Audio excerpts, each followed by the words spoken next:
Hello, જય શ્રી કૃષ્ણ. કેમ છો બધા? તો સ્વાગત છે તમારું દમુસ કિચનમાં. તો આજે આપણે બનાવીશું ઇન્સ્ટન્ટ મેંગો આઈસ્ક્રીમ કે જે ફટાફટ બની જાય છે અને અત્યારે કેરીની સિઝન પણ છે, તેથી એકદમ તાજો ફ્રેશ આઈસ્ક્રીમ બનાવી શકીએ. નહીં દૂધ ઉકાળવાની ઝંઝટ કે નહીં ખાંડ ઓગાળવાની. ફટાફટ બની જતો આઈસ્ક્રીમ આપણે આ વિડીયોમાં બનાવીશું, જે આપ આ વિડીયોને સ્કીપ કર્યા વગર અંત સુધી જોડાયેલા રહેજો. તો સૌથી પહેલાં તો મેં અહીં 100 ml ફ્રેશ ક્રીમ લીધું છે અને તેને બાઉલમાં લીધું છે. ત્યારબાદ વેનીલા એસેન્સ લેવાનું છે અને આ ફ્રેશ ક્રીમમાં 1 ચમચી એડ કરવાનું છે અને તેને મિક્સ કરી લેવાનું. ત્યારબાદ આપણે એક મોટા તપેલામાં બરફના ટુકડા અને ઠંડુ પાણી નાખી અને બાઉલમાં જે ક્રીમ છે તે આ તપેલીમાં બાઉલ મૂકી દેવાનું છે અને ત્યાર પછી તેમાં આપણે સારી રીતે બ્લેન્ડરથી ક્રીમને ફેટી લઈશું. આ ક્રીમને લગભગ 5 થી 7 મિનિટ સુધી ફેટવું.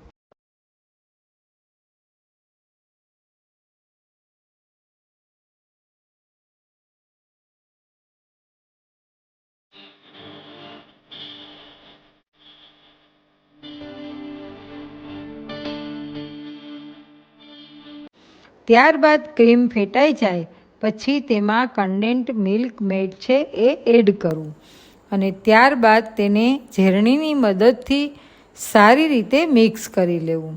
અને આ બધું જ મિક્સ થઈ જાય પછી તેમાં આપણે એક મોટી પાકી કેસર કેરી લેવાની છે. તમે કોઈ પણ પાકેલી કેરી લઈ શકો છો. તેની છાલ ઉતારી અને તેના પીસ કરી અને આ કેરીના પીસ તે ક્રીમમાં એડ કરી દેવાના છે અને ત્યાર પછી તેમાં આપણે પાછું બ્લેન્ડર ફેરવી અને બધું જ એકરસ ક્રશ કરી લેવાનું છે.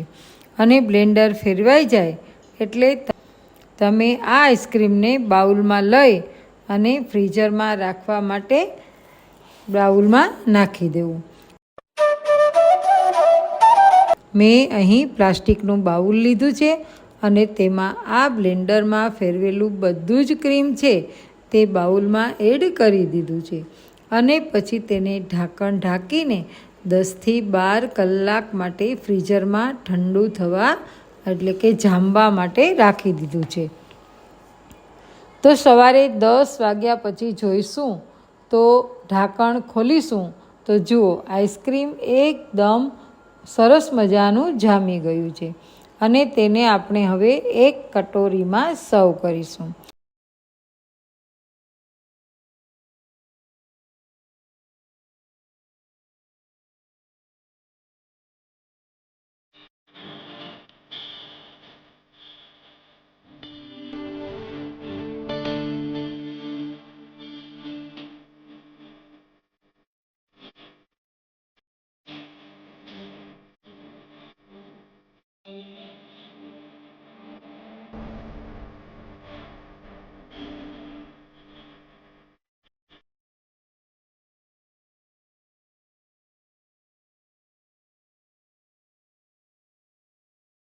હવે મેં આ આઈસ્ક્રીમને સર્વ કર્યા પછી તેની ઉપર કાજુ, બદામ, પિસ્તા બધું જ ગાર્નિશિંગ કરી લીધું છે. તો આપણું મેંગો આઈસ્ક્રીમ છે એ બનીને તૈયાર થઈ ગયું છે અને તમે તેનો જોરદાર ટેસ્ટ માણી શકો છો.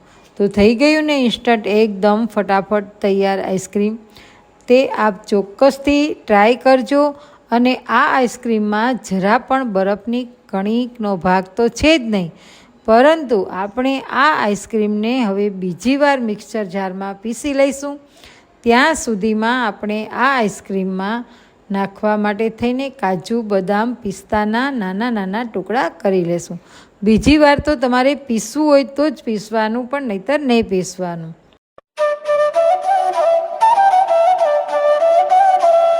હવે આઈસ્ક્રીમ ફરીવાર પીસાઈ ગયો છે તો તેને આપણે એ જ બાઉલમાં ઉમેરી દઈશું અને તેની ઉપર ઝીણા કતરણ કરેલા કાજુ, બદામ અને પિસ્તાના ટુકડા છે એ ઉપરથી ઉમેરી અને બધું હલાવીને મિક્સ કરી લઈશું.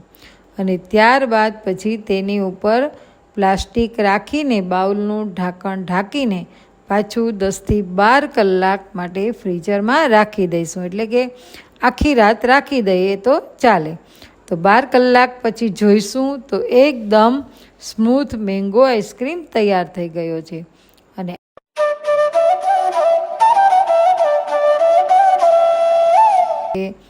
અને આ મેંગો આઈસ્ક્રીમ છે એ ઓરિજિનલ ટેસ્ટ આપે છે અને ઇન્સ્ટન્ટ બની જાય છે. તો આપ જરૂરથી બનાવજો. વિડીયો પસંદ આવ્યો હોય તો વિડીયોને લાઈક કરજો, ફ્રેન્ડ્સ ફેમિલીમાં શેર કરજો અને મારી ચેનલ આપ પહેલી જ વાર જોઈ રહ્યા હોય તો ચેનલને સબસ્ક્રાઈબ કરી દેજો. ફરી મળીશું નવી રેસીપી સાથે. ત્યાં સુધી બધા આવજો.